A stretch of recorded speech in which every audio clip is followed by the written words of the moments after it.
오는 주일날 오후 2시에 우리 KCS죠. Korean Community Service에서 유권자 등록 캠페인 설명회가 저희 교회에서 있습니다. 그래서 지난주 우리 9월 사역 캘린더에는 들어있는데요.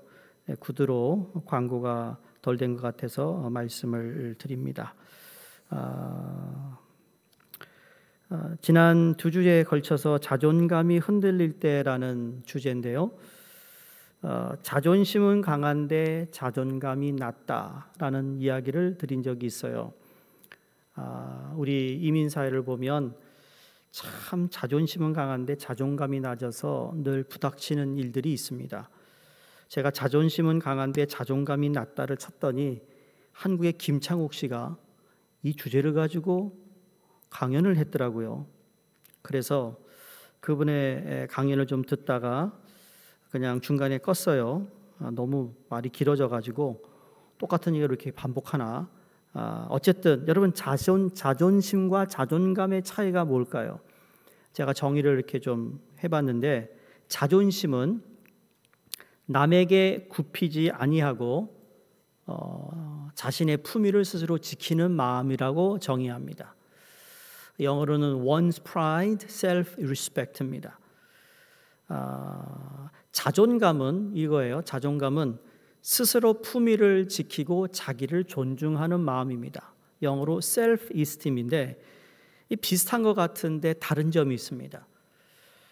자존심과 자존감이 자기 품위를 지키는 건데 자존심은 타인의 시선에 따라서 자신을 굽히지 않으려는 마음입니다. 그런데 자존감은 자신의 내면을 기준으로 자신을 소중히 여기고 존중하는 마음입니다. 그러니까 자존감이 강한 사람은 self-esteem이 파지랩한 사람들은 상처가 나면 자기 스스로 자기를 케어합니다. 그런데 자존감이 낮은 사람은 그냥 팽개쳐 버려요. 될 대로 되라. 홧김에 그냥 그래 이렇게 된 거 그냥 이런 식으로 반응을 한다는 거예요. 열등감이 있는 이유는 인정을 받지 못해서가 아니라 사람들이 일을 많이 해서 억울한 게 아니라 인정을 못 받아서 억울하다라는 거예요. 잘 생각해 보세요. 내가 나를 인정할 힘이 없으니까 남이 나를 조금만 무시하면 기분이 나쁜 거예요. 여러분이 자기 자신을 좀 돌아보란 얘기예요. 나를 인정해 주지 않고 무시한 사람과는 그래서 관계를 끊고 싶고 섭섭해하고 너그러운 마음이 생기죠. 이 사람은 자존감이 낮은 사람이에요. 그리고 자존심만 강한 사람이죠. 인생은 크게 두 가지예요. 응원을 받으며 살아가는 사람, 경주를 하면 응원을 해주는 사람이 있는가 하면 야유를 받는 삶을 살아가는 사람이 있어요. 여러분 손흥민이 미국에 와가지고 대단하잖아요. 그렇죠? 손흥민이 구단이 뭐예요? LAFC래요. 손흥민만 알죠? 구단은 모르죠. 손흥민이 와가지고 대단한 거예요 지금요. 이게 이 축구는 세계적인 스포츠잖아요.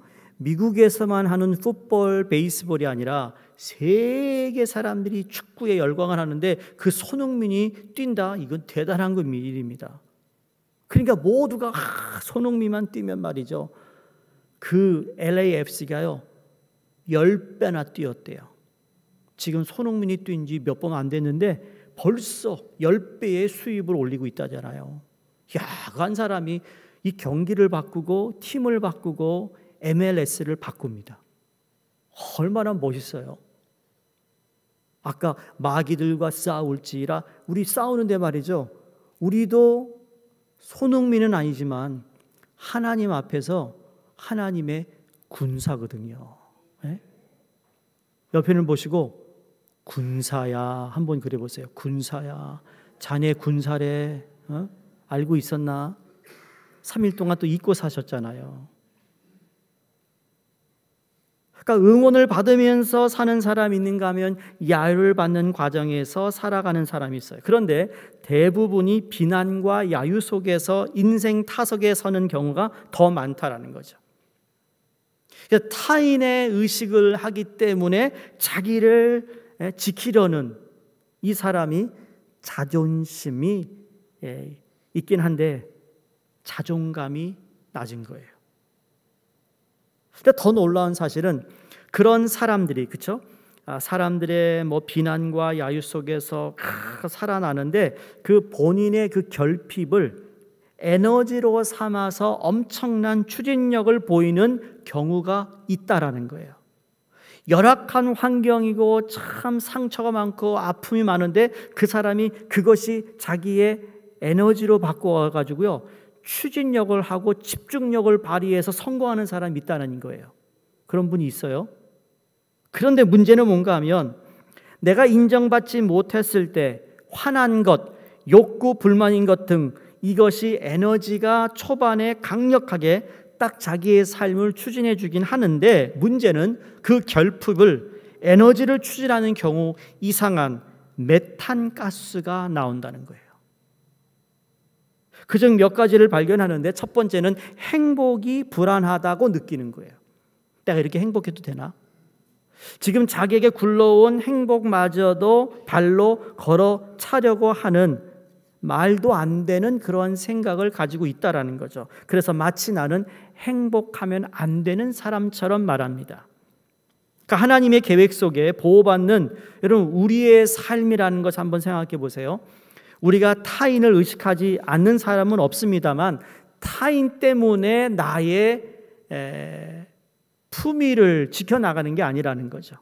내 내면 세계에서 하나님이 내가 어떠한 존재라는 것, 하나님이 나를 보호하신다는 것, 그리고 우리 삶 속에서의 존재의 가치를 의심하기는 순간들이 찾아올 때마다 필요한 초점을 갖고 살아야 되는데, 지난번에 첫 번째 초점이 뭐냐면 나를 위협하는 환경이라는 그 초점에서 그 환경 가운데 함께 하시는 하나님을 초점 맞추어 살아야 된다고 말씀드렸어요. 나를 힘들게 하는 환경을 보는 것이 아니라 그 어려운 환경 속에서 나와 함께 하시는 하나님께 초점을 맞추는 거라는 거예요. 그럼 오늘 두 번째로 우리의 삶 가운데 들어오는 여러 가지 일 가운데 우리가 어디에 초점을 맞추는가? 오늘 시편 71편의 말씀을 보면 자신의 연약함에 초점을 맞추지 말고 하나님의 능력에다가 초점을 맞춰야 되는 겁니다. 사람은 자기 한계에다가 초점을 맞추면 좌절될 수밖에 없습니다. 나의 약점만 자꾸 얘기하면 사람이 힘들어진다는 거예요. 어려워요. 모든 사람은 장점이 있고 단점이 다 있어요. 근데 계속 단점만 얘기하면요, 알면서도 나중에는 그 소리가 듣기 싫은 거예요.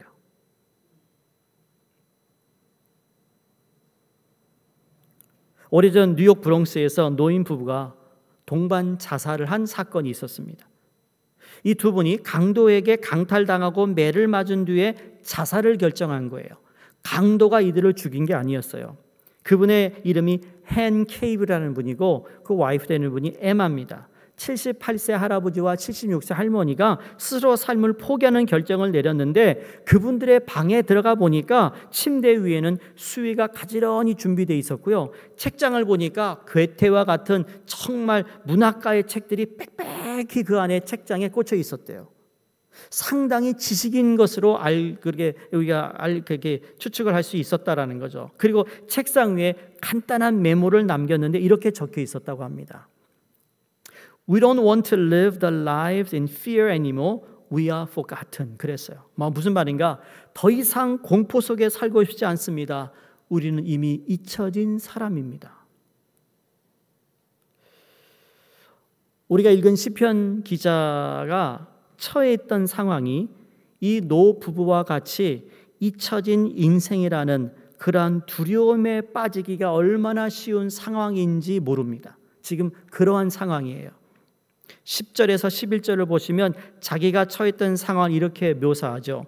나의 원수들이 내게 대하여 말하며 나의 영혼을 엿보는 자가 서로 꾀하여 이르기를 하나님이 저를 버리셨은즉 따라잡아라 건질 자가 없다 하오니.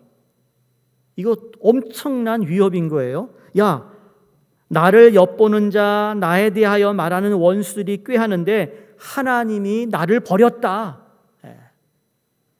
여러분, 하나님 우리와 함께 하시는 분인데 하나님이 나를 버렸다. 이것처럼 하늘이 무너지는 말이 있을까요? 그 구절을 보시면 시편 기자가 적들을 대항하기에 자기가 약하다는 것도 고백했어요. 늙을 때에 버리지 마시며 내 힘이 쇠약할 때에 나를 떠나지 마소서. 이 모든 부분이 자기 힘으로는 감당할 수 없는 상황이었음을 우리에게 말하고 있어요. 그리고 시편 기자를 위협하는 적들은 교활한 사람들이었는데 무력으로 시편 기자를 공격하지 않고 심리전을 사용해서 시편 기자가 스스로 무너지기를 시도하고 있는 교활한 사람들이었습니다. 여러분, 여기서 내가 무너지는 것은 다른 사람이 뭐라고 얘기한 것 때문에도 무너질 수 있지만 내가 무너지는 건 다른 사람의 말이 아니라 그 사람이 한 말을 내 속에서 계속 읊으니까 그게 나를 무너지게 하는 거예요. 안 그런가요? 자존감이 있는 사람은요, 그 말을 해도 난 그런 게 아닌데 왜? 웃기고 있네. 그리고 그냥 자면 되는 거예요. 근데 자존감이 낮으니까 그 얘기 들으니까 뭐야? 기분이 상하는 거예요. 일단 감정이 상하는 거죠. 나를 무시했어? 까부네? 그러니까 어떻게 돼요? 잠을 못 이루어요. 이런 일 있잖아요. 사랑하는 성도님들, 여러분 자존감이 강해야 돼요. 우리 믿는 사람은 자존감이 강해야 된다니까요. 타인에 의해서 내 존재감이 정의되는 게 아니고요, 하나님을 인하여 우리 존재감이 정의되어야 된다는 거죠. 아유, 지지들 못난 게 말이야. 나는 안 못났는데? 그러면 되잖아요. 근데 누가 못났다는 얘기를 또 광고하고 다녀. 아무개야 말이야, 나 지지들이 못났다고 그런다. 아, 기분이, 너 같으면 기분 안 나쁘니? 아이고, 그럼 뭐라 그러죠? 이 바보야, 바보야.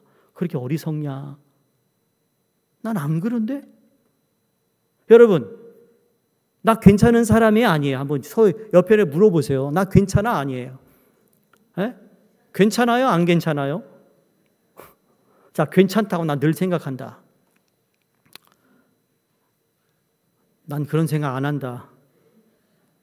아니, 모르겠다.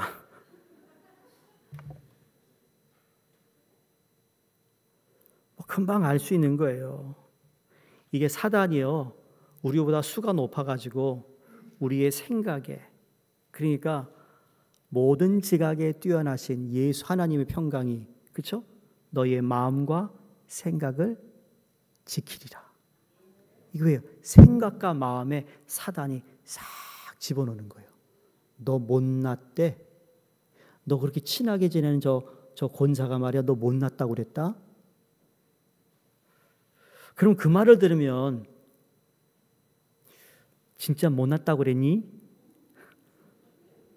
물어보면 되잖아요. 근데 안 물어봐. 그리고는 계속 오해해요. 교회에서 보면 이자도 안 하고 가고, 그게 한 달, 두 달, 그러니 신앙생활에 도움이 되겠어요? 오늘 저녁에 여러분 가시기 전에 그거 다 씻어버리고 가세요. 아멘이세요? 그거 회복하셔야죠. 그 찜찜해서 어떻게 해요? 좀 더러운 얘기 죄송한데, 아니 시궁창에 이게 지나가다가 튀었어. 튀었는데 여러분 그거 안 씻고 계속 잠자리에 갈 수 있겠어요? 이틀, 사흘, 나흘, 한 달, 1년 가면 그거 그 사람 뭐라 그러죠? 바보야, 씻어라 그러잖아요. 근데 우리는 눈에 보이지 않는다고 내 상처가 오해된 것이 그대로 가지고 다녀요.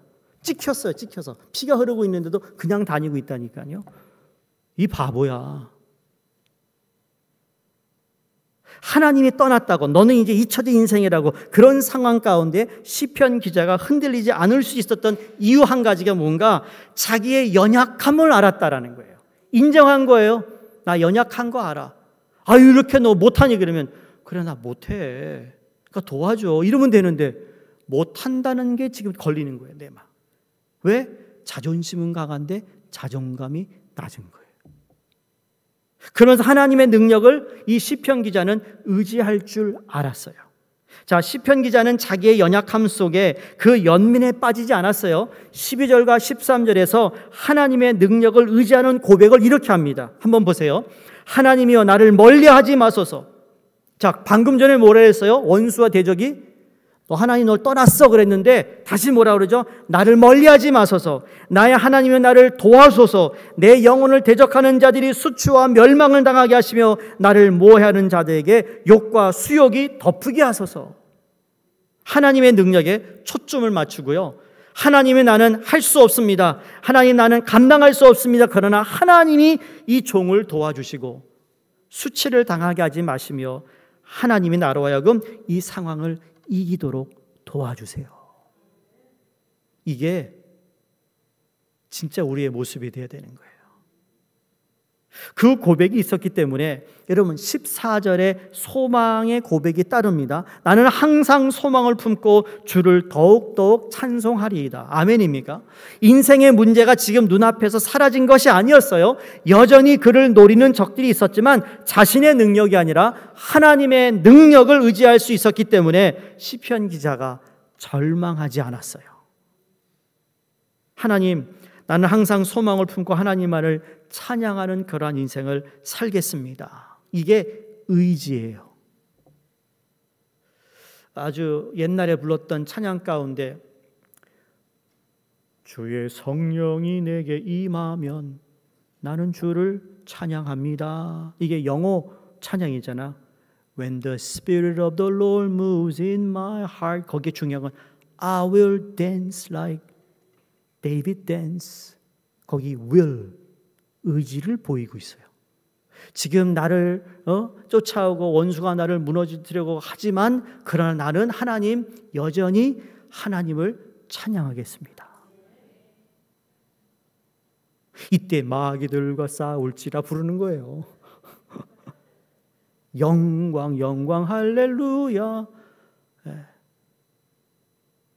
그러니까 시편 기자를 괴롭혔던 적과 같이 사탄은 오늘도 얼마나 교활하게 우리를 동일한 방법으로 넘어뜨리려고 시도하는지 모릅니다. 어려운 순간들을 지나갈 때 내가 할 수 없다는 생각으로 시달릴 때 사단이 우리 귓가에 속삭일 때가 많이 있지 않습니까? 하나님이 함께 하신다고 했는데 왜 너의 문제가 사라지지 않니? 이런 질문. 하나님이 함께 하신다고 그랬는데 왜 하나님은 너의 그 연약함을 해결해 주지 않을까? 라는 이렇게 역으로 우리에게 질문해요. 때로 우리 귓가에 속삭이지 않습니까? 이 속임수에 속지 말아야 된다는 거죠. 하나님 우리에게 문제가 없는 인생을 주시겠다 약속한 적이 없어요. 우리 삶에 문제가 있어요. 연약한 인생을 완전히 바꾸어 주겠다. 여러분 그런 약속도 한 적이 없어요. 그런데 하나님이 약속하신 건 너의 문제 가운데 내가 너와 함께 하겠다는 약속은 하셨어요. 그러니까 예수님께서 이런 약속했잖아요. 너희가 핍박을 받으나 담대하라. 내가 세상을 이겨노라. 그러니까 자꾸 나의 초점이 하나님의 능력보다 나의 연약함에 머무를 때마다 여러분 우리는 사도 바울이 고백했던 고린도후서 4장 7절을 자꾸 떠올려야 됩니다. 무슨 말이죠? 한번 보세요. 함께 읽을까요? 우리가 이 보배를 질그릇에 가졌으니 이는 능력의 힘이 큰 것이 하나님께 있고 우리에게 있지 아니함을 알게 하려 하심이라. 잊지 마세요. 이 보배를 어디다 담았다고요? 질그릇에. 질그릇은 떨어지면 깨져요. 툭 치면 이빨이 나갈 수 있는 게 질그릇이에요. 어떻게 보면 우리의 질그릇이 여러분의 모양의 질그릇이요 상처가 있을 수 있어요. 누가 쳐가지고 찌그러졌고 누가 그냥 던져가지고 금이 가가지고 다시 붙인 것도 있어요. 그런데 그걸 어디에 담았다? 예수 그리스도의 보배 그 능력이 그 질그릇에 담겨서 질그릇이 깨지고 연약한데 하나님이 그걸 지키신다는 거예요. 붙잡는다는 거예요. 그러니까 나는 질그릇이다. 그런 티셔츠를 만들고 한번 입어볼까 봐요. I am clay 뒤에다가 please fragile 깨지기 쉬운 물건입니다. 나 스스로를 알자는 거죠. 부족하지만 깨어질 수 있는 연약함이 있지만 그냥 우리는 존귀한 존재다. 왜냐하면 하나님께서 가장 귀한 것을 담으시는 도구로 우리를 택하셨기 때문이에요. 그러니까 우리의 질그릇이라는 이 모형이나 우리 형상이 중요한 건 질그릇 때문이 아니라 그 안에 담겨져 있는 보물 때문인 거예요. 물론 세상은 그 보물을 이런 질그릇에 넣지 않겠죠. 세이프 박스에 넣겠죠. 그러나 하나님은 연약함마저도 하나님의 도구로 쓰임받을 수 있다라는 그 축복을 우리에게 보여주고 있다라는 거죠. 우리를 통하여 보여지는 모습이 나의 연약함 때문에 좌절하고 기쁨이 없는 그러한 모습이 아니라 연약하기 때문에 깨어진 그 사이로 나타나는 그리스도의 빛, 그리스도의 향기, 그리스도의 기쁨, 그리스도의 능력이 되시기를 주의 이름으로 축원합니다.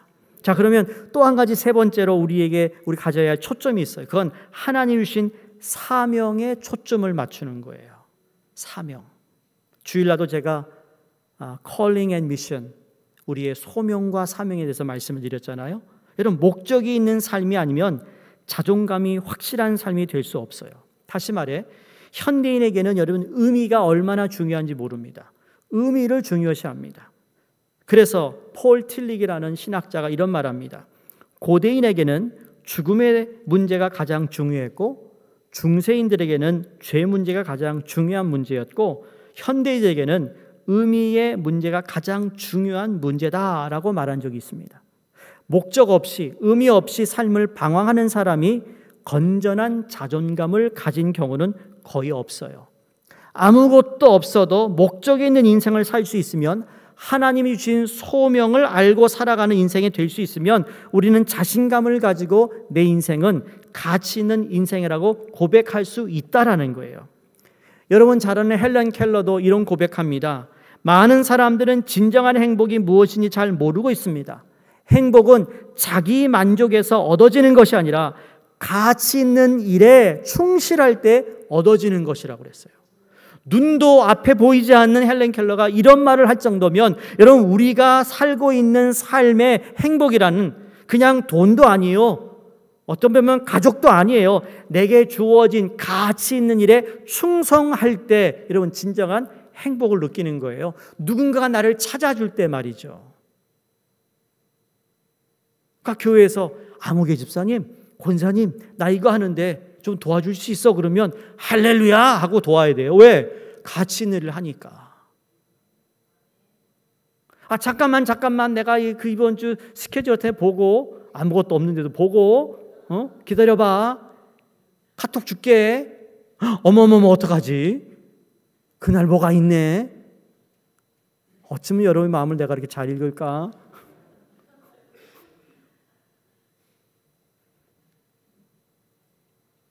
하나님은요 우리의 행복에 관심이 참 많으세요. 여러분 행복하길 원하세요. 그래서 하나님께서 우리가 하나님의 품으로 돌아오면 깨어진 우리 모습을 치유하세요. 아멘입니까? 하나님께서 우리를 다시 새롭게 하신 후에 하나님 거기에 그치지 않고요 우리의 삶에 투자할 만한 가치가 있는 소명을 주세요. 소명을 따라 살게 하신다는 거예요. 소명을 따라 살면 여러분 그게 하늘나라에 차곡차곡 쌓이는 거거든요. 그게 나중에 상급이 되는 거예요. 하나님이 살아계신 것을 믿고 두 번째 뭐라고 그랬죠? 상 주시는 분을 믿으라고 그랬거든요.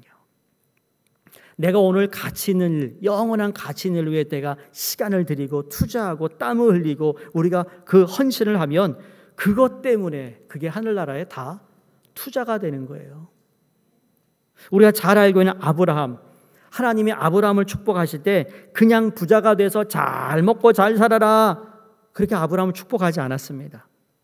창세기 12장 2절을 보시면 너에게 복을 주어 내 이름을 창대케 하리니 너는 복의 근원이 될지니라. 내가 너에게 복을 주는데 너에게 복을 줌으로 말미암아 네가 나 하나님을 창대케 할 거야. 그러니까 너는 복의 근원이 되라. 이게 우리에게도 똑같은 말씀이에요. 하나님이 내가 너에게 복을 준다. 그 복 가지고 나를 창대케 해. 나를 알려. 나를 나타내. 아멘이세요? 그러면 네가 그 복의 근원이 될 거야. 자, 그래서 오늘 시편 71편에 보시면 9절에서 고백했던 시편 기자가요, 9절까지는요 막 죽을 쓰고 있어요. 근데 18절에 와서 그의 고백이 완전히 변합니다. 내가 늙을 때에 나를 버리지 마시며 내 힘이 쇠할 때에 나를 떠나지 마소서. 초점이 자기에게 맞춰져 있다가 하나님께 와서 치유된 후에는 하나님께 초점을 맞추고 자기에게 맞춰진 초점을 소명으로 바꾸어 주셨어요. 그래서 내가 주의 힘을 후대에 전하며 주의 능을 장래 모든 사람에게 전하는 일에 내가 쓰임받도록 하나님 나를 버리지 마소서라고 고백합니다. 이 시편 기자의 삶의 목표가 변하니까 자기 중심적인 목적에서 하나님의 소명을 이루는 목적으로 변하니까요, 지금 자신이 당하고 있는 고난마저도 하나님께서 쓰실 수 있다는 확신을 가지게 되었던 것입니다. 그 고백이 오늘 20절, 21절에 나옵니다. 다시 한번 우리가 보겠습니다. 우리에게 여러 가지 심한 고난을 보이신 주께서 우리를 다시 살리시며 땅 깊은 곳에서 다시 이끌어 올리시리이다. 나를 더욱 창대하게 하시고 돌이키사 나를 위로하소서. 고난 가운데 나를 건지신 하나님, 신실하신 하나님을 찬양할 수 있게끔 하나님 나의 고난을 사용하여 주옵소서. 이걸 우리는 소위 역전이라고 말하는 거예요. 역전된 거예요. 그런 찬양이 있잖아요. 기도를 멈추지 마라. 지금은 모든 것이 끝난 것 같은데 역전되리라. 역전되리라. 우리 인생은 다 역전된 인생이잖아요. 죽을 수밖에 없는데 예수 그리스도를 믿음으로 인생이 역전된 거예요. 이미 별 볼 일 없는 인생이었어 우리 다. 인정하자고요. 뭐 대단한 게 있어요? 별 볼 일 없어요. 그렇죠? 기분 상하셨어요? 기분 상하면 자존감 좀 높이세요. 우리 별 볼 일 없는 인생인데요, 하나님 역전시켰어요. 사단이 우리에게 야 너 그것도 못하고 그건 뭐 되니? 그래 나 못하는 거 알아? 못해. 근데 하나님이 나를 항상 도우셔. 메롱. 네? 그렇게 사단에게 오히려 약 올려야 된다니까요. 네가 나를 넘어뜨리려고 하지. 야 안 넘어가 나 오뚝인지 몰라? 할렐루야. 그렇게 살자고요 성도님들. 삶의 초점이 신앙생활을 하면서 나에게만 맞춰져 있으면 늘 나의 치유, 내 문제 해결에만 맞추어 있어요. 그거 불필요하다는 얘기는 아닙니다만 그러나 충분하지 않아요. 왜냐하면 하나님은 우리를 치유하셔서 더 의미 있는 곳에, 하나님의 영광이 드러나는 곳에 우리를 사용하시기를 원하시는 거예요. 그러니까는 치유가 목적이 아니고 치유를 통한 하나님의 영광이고, 내 아픔에 하나님께서 관심을 갖는 것은 아픔이 회복되었을 때 그 회복된 하나님께 영광을 돌리는 거예요. 그러니까 돈을 버는 게 목적이 아니고요, 돈이 목적이 아닌 거예요. 돈을 벌어서 어떻게 하나님을 영화롭게 하느냐, 이게 진짜 목적인 거죠. 나에게 건강을 주셨으면 건강하다는 게 중요한 게 아니고 내게 준 건강을 가지고 내가 얼만큼 주를 위해 살 것인가. 내가 지금 건강치 않다 할지라도 건강치 않은 나를 통하여서 하나님의 영광이 드러나는 일에 내가 쓰임받는 것, 이게 초점이 되어야 되는 거예요. 여기 안 아픈 사람이 어디 있어요? 그렇죠? 안 아픈 사람이 있어요? 그렇죠? 조금이라도 아파요 어디든지. 그러나 그 아픔도 하나님은 쓰시겠다라는 거예요. 인간의 논리로는 맞지 않는 것 같아요. 내가 다 가지지도 못했는데, 내가 다 치유되지도 못했는데 내가 어떻게 남을 생각하고 하나님의 영광을 생각할 수 있어요? 그러나 하나님은 소명에 끌리는 삶을 통해서 우리를 강건하게 하실 것이고 우리를 세우실 거라는 거예요. 바라기는 이걸 우리는 순종함으로 자기 문제에만 매여 있는 하나님의 자녀의 모습이 아니라 그 문제마저도 하나님의 영광을 위해 아름다운 도구로 쓰임받게 되는 여러분이 되시기를 주의 이름으로 간절히 축원드립니다. 그래서 우리의 삶이 더 이상 내 자존심 때문에 아파하는 게 아니라 내 자존감이 아주 강하고 하나님의 그 말씀에 우리가 새로워지는 삶을 통해서 그 어떤 얘기 속에서도 어떤 환경 속에서도 하나님은 나와 함께 하신다. 나의 연약함을 도우신다. 하나님은 영광 받으셔야 된다. 내가 어떤 일을 당해도 하나님의 이름이 먹칠하면 안 된다. 이런 마음으로 우리의 삶을 살아가고 거기에 초점을 맞출 때 하나님은 모든 것을 가능케 하시는 하나님을 믿으시기를 주의 이름으로 축원드립니다.